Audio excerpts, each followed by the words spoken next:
একটা গ্রামে এক দেওর আর তার বৌদি একসঙ্গে থাকতো। বৌদি ইতিমধ্যে বিধবা হয়ে গিয়েছে এবং দেওরই তার দেখাশোনা করত। বৌদিও তরুণী আর দেওরও তরুণ। তাই এসব দেখে গ্রামের লোকেরা নানা রকম কথা বলতে শুরু করেছিল।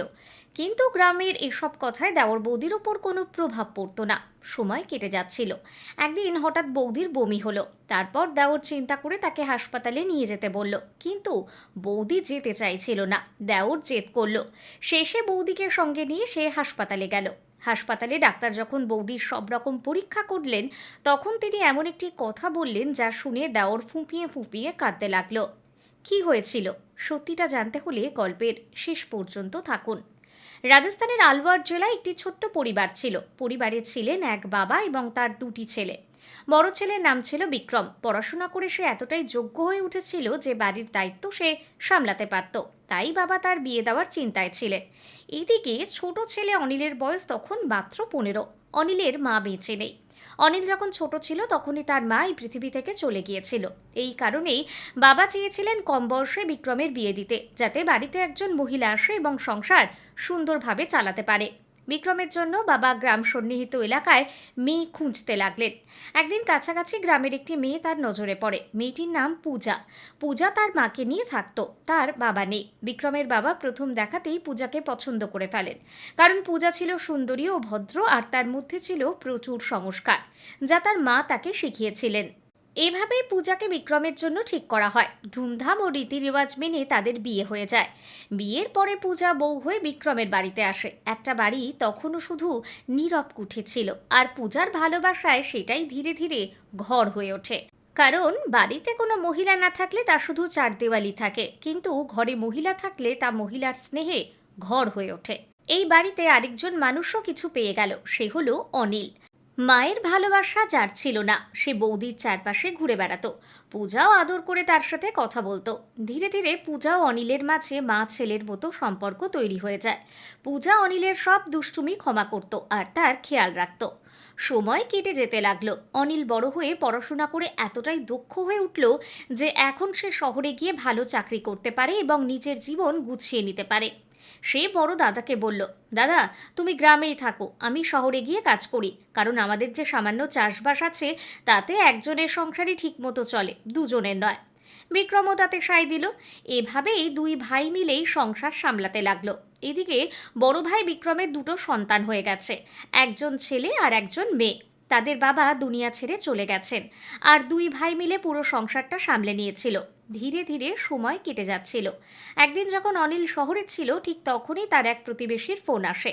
ফোনে অনিল যা শোনে তাতে অনিলের হাত থেকে মোবাইল নিচে পড়ে যায়। আসলে তার প্রতিবেশী জানিয়েছিল, তোমার দাদা খেতে কাজ করার সময় একটা দুর্ঘটনার শিকার হয়েছে এবং তিনি আর নেই। এই কথা শুনে অনিলের চোখে জল এসে যায় এবং সে ছুটে গ্রামে ফিরে আসে। গ্রামে পৌঁছেই দেখে চারদিকে ভিড় আর ঘরের ভেতর থেকে তার বৌদির বিলাপ করার শব্দ আসছে। বৌদি কাঁদতে কাঁদতে বলছিল, এবার আমার কি হবে? আমি একা কিভাবে বাচ্চাদের বড় করব? এই কথা শুনে অনিলের বুক কেঁপে ওঠে। কষ্ট সামলে সে ঘরে ঢুকে দেখে দাদা শেষকৃত্যের প্রস্তুতি চলছে আর বৌদি পাগলের মতো কাঁদছে। অনিল বৌদিকে সান্ত্বনা দিয়ে বলল, এমন করবেন না, আমি আছি, সব ঠিক হয়ে যাবে, সব ওপরওয়ালার খেলা, এতে আমাদের কিছু করার নেই। সে কথা বললেও তার নিজের মনেও হাহাকার করছিল। যার ওপর নির্ভর করে সে বড় হয়েছে সেই দাদা আর নেই। গাঁয়ের লোকেরা মিলে বিক্রমের শেষকৃত্য করলো। শোকসভায় সবাই বলতে লাগলো, এবার সংসার কিভাবে চলবে? বাচ্চাদের দেখাশোনা করবে কে? তখন অনিল সবার সামনে বলল, আপনারা চিন্তা করবেন না, আমি আছি, আমি সব সামলে নেব। এভাবে সে শহরে চাকরি না করে গ্রামেই থেকে কাজ করতে শুরু করে, যাতে সংসারও দেখা যায়, চাষবাসও হয়। অনিল নিজের কাঁধে পুরো পরিবারের দায়িত্ব তুলে নিল। দেওর বৌদির সম্পর্কটা মা ছেলের মতোই ছিল। অনিল বৌদিকে নিজের মায়ের মতোই মানত। কিন্তু সমাজ তো ভালো কিছুতে ভালো দিক দেখে না, শুধু দোষ খোঁজে। ধীরে ধীরে গাঁয়ের লোকেরা তাদের নিয়ে নানা কথা বলতে শুরু করলো। ওদের মধ্যে নিশ্চয়ই কিছু চলছে, না হলে অনিল কেন এখনো বিয়ে করছে না? এই কথা একদিন পূজার কানেও পৌঁছে গেল। পূজা দীর্ঘক্ষণ ভেবে একদিন অনিলকে বলল, গায়ে যেসব কথা উঠছে তার থেকে রক্ষা পেতে তুমি বিয়ে করে নাও, তোমার নিজের সংসার হোক। এ কথা শুনে অনিল বলল, বৌদি, আমিও শুনেছি এসব, কিন্তু আপনার বাচ্চারা বড় না হওয়া পর্যন্ত আমি বিয়ে করব না। আমার স্ত্রী এ বাড়িতে এলে আপনাদের প্রতি বিরূপ হবে, সংসারে অশান্তি হবে। আপনি আমাকে মায়ের মতো ভালোবাসা দিয়েছেন, আমি সেটা অমান্য করব না। বাচ্চারা একটু বুঝতে শিখলেই আমি বিয়ে করব। পূজা অনেক বুঝিয়েও তাকে রাজি করাতে পারল না। ধীরে ধীরে সময় কেটে গেল। বিক্রম মারা যাওয়ার পর 1 বছর পার হয়ে গেছে। হঠাৎ একদিন পূজার শরীর খুব খারাপ হলো। সে ভাবল, কোনো বড় ব্যাপার না, নিজেই শহরে ডাক্তারের কাছে গিয়ে দেখিয়ে আসি। পূজা শহরে গিয়ে ডাক্তারকে দেখালো। ডাক্তার বললেন 2 দিন পরে রিপোর্ট নিয়ে আসবেন। পূজা বাড়ি ফিরে এলো এবং আবার সংসারের কাজে মন দিল। 2 দিন পর যখন সে রিপোর্ট আনতে গেল, ডাক্তার জানালেন আপনার ক্যান্সার হয়েছে আর এটা শেষ স্টেজ। কথাটা শুনে পূজার পা থেকে মাটি সরে গেল। বাচ্চাদের কথা, অনিলের কথা ভেবেই সে স্তব্ধ হয়ে গেল। সে শান্তভাবে বাড়ি ফিরে এলো। তার মনে চলছিল, এই কথা যদি অনিলকে বলি, সে আমাকে বাঁচাতে সব জমি জমা বেচে দেবে, আর আমার তো বাঁচার সম্ভাবনাই নেই। তাই সে সত্যটা গোপন করার সিদ্ধান্ত নিল। দিন কেটে গেল, রোগ বাড়তে লাগলো। ভেতরের কষ্ট, ব্যথা সব নিজের মধ্যে সে চেপে রাখলো। সে ডাক্তারকেও আর দেখালো না। সে ভাবল, ক্যান্সার হলে কেউ বাঁচে না, অনিলের সব নষ্ট করব না। একদিন অনিল ক্ষেত থেকে ফিরে এলো। বৌদি তার জন্য খাবার পরিবেশন করলো। আর খাবার দিতে দিতেই হঠাৎ পাশে গিয়ে বৌদি বমি করতে লাগলো। আর বমিতে রক্ত দেখে অনিল ভয়ে ছুটে গেল। সে বলল, বৌদি এটা কি হলো, এত রক্ত কেন? চলুন, আপনাকে হাসপাতালে নিয়ে যেতে হবে। বৌদি বারবার বারণ করতে লাগলো, না হবে না, অন্য কিছু খেয়ে ফেলেছি হয়তো। কিন্তু অনিল জেদ ধরল, না এটা সাধারণ কিছু না, চলুন। অবশেষে বৌদি চুপ করে তার সঙ্গে গেল। হাসপাতালে ডাক্তার পরীক্ষা করলেন। রিপোর্ট আসতেই ডাক্তার অনিলকে ভিতরে ডাকলেন।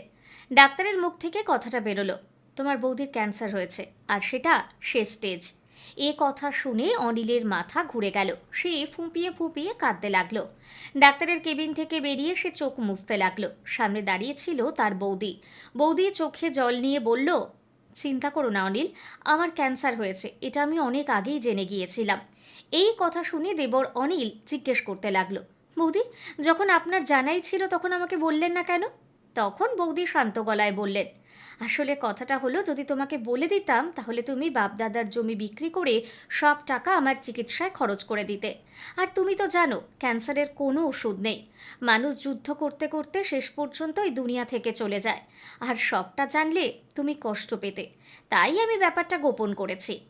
এই কথা শুনে অনিল ফুঁপিয়ে কাঁদতে লাগলো। তারপর চোখ মুছতে মুছতে বলল, বৌদি জমি জমা তো আবার কোনোদিন ফিরে আসতে পারে, কিন্তু আপনি যদি একবার চলে যান, আপনি কি আবার ফিরে আসবেন? বৌদি ধীরে বললেন, কোনো কথা নয় অনিল, যা হওয়ার ছিল হয়ে গেছে। আর দয়া করে এই খবরটা বাচ্চাদের কানে তুলবে না। আর কিছুদিন পর আমি নিজেই এই দুনিয়া ছেড়ে চলে যাব। তারপর তুমি বাচ্চাদের ভালোভাবে দেখবে আর নিজের জীবনটাও ঠিকভাবে গুছিয়ে নেবে। এই কথা শুনে অনিল কেঁপে উঠল, না এটা কখনো হবে না, আপনার চিকিৎসা আমি করাবই, কোথাও না কোথাও নিশ্চয়ই এটা চিকিৎসা আছে। এটা বলে সে আবার ডাক্তারের কেবিনে দৌড়ে গেল এবং বলল, ডাক্তারবাবু এই রোগের চিকিৎসা হতে পারে? ডাক্তার বললেন, চিকিৎসা পুরোপুরি সম্ভব নয়, তবে চেষ্টা করা যেতে পারে।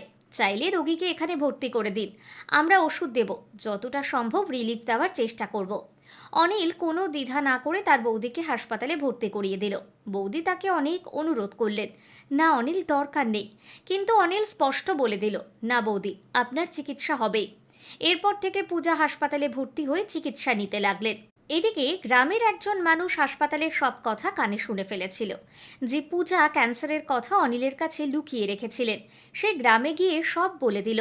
খবর ছড়াতে সবাই হতভম্ব। যে সম্পর্ক নিয়ে তারা অপবাদ দিয়েছিল সেটা আসলে মা ছেলের মতন পবিত্র ছিল। যেদিন তার হাসপাতালে দেখল পূজা অনিলকে বাবারে বাবারে বলে বুঝিয়ে শান্ত করছিলেন, সেদিনই গ্রামের লোকজনের ভুল ভেঙে যায়। সকলে বুঝে গেল তাদের সম্পর্ক সম্পূর্ণ নিষ্কলুষ, সম্পূর্ণ স্নেহ আর দায়িত্বে। এরপর সকলে অনিলের কাছে এসে ক্ষমা চাইতে লাগলো, আমরা ভুল করেছি, আমাদের ক্ষমা করে দাও। মহিলারা পূজার কাছে কাঁদতে কাঁদতে বলল, আমরা আপনার সম্পর্কে ভুল কথা শুনেছি, কিন্তু প্রতিবাদ করিনি, ভুল হয়েছে, আমাদের ক্ষমা করে দিন। পূজা মৃদু হেসে বললেন, কোনো কথা নয়, মানুষ যা দেখে তাই বিশ্বাস করে, আমি কিচ্ছু মনে করিনি। এরপর গ্রামের সবাই পূজার সুস্থতার জন্য প্রার্থনা করতে লাগলো। কিন্তু ঈশ্বরের লিখন তো অন্য। কয়েকদিনের মধ্যে পূজাই দুনিয়া ছেড়ে চলে গেল। মৃত্যুর ঠিক কিছু আগে সে অনিলকে পাশে ডাকলো, বাচ্চাদের খেয়াল রাখবে, আর তুমি বিয়ে করে নিও, নইলে রান্না বান্না সংসার সব একা একা সামলাবে কিভাবে? এই কথাগুলো বলতে বলতে পূজার চোখে জল এসে গেল। পাশে বসা গ্রামের মহিলারাও কাঁদতে লাগলেন। অনিলও অঝরে কাঁদতে লাগলো। বৌদি, এইভাবে বলবেন না। পূজা শান্তভাবে বললেন, অনিল, আমাকে যেতেই হবে, সময় হয়ে গেছে, আমি আর থাকবো না। এই কথা শুনে অনিল ভেঙে পড়ল। বৌদি, আপনি বলুন, আপনার কি চাই, আমি সব করে দেব, সব, শুধু বলুন একবার। তখন এখানেই পূজা হালকা হেসে বলতে থাকে, এখন আর আমার কোনো ইচ্ছে আকাঙ্ক্ষা নেই। তুমি শুধু বাচ্চাদের ভালোভাবে দেখে রেখো। আর যদি তোমার সামর্থ্য থাকে, প্রতি বছর কোনো না কোনো গরিব বোন বা মেয়ের বিয়েতে একটু আধটু সাহায্য করে দিও। কারণ আমার মা গরিব ছিলেন, আর সেই দারিদ্র্যের মধ্যেই আমি বড় হয়েছি। আমি জানি গরিব মানুষের মেয়ের বিয়ে কত কষ্টে হয়।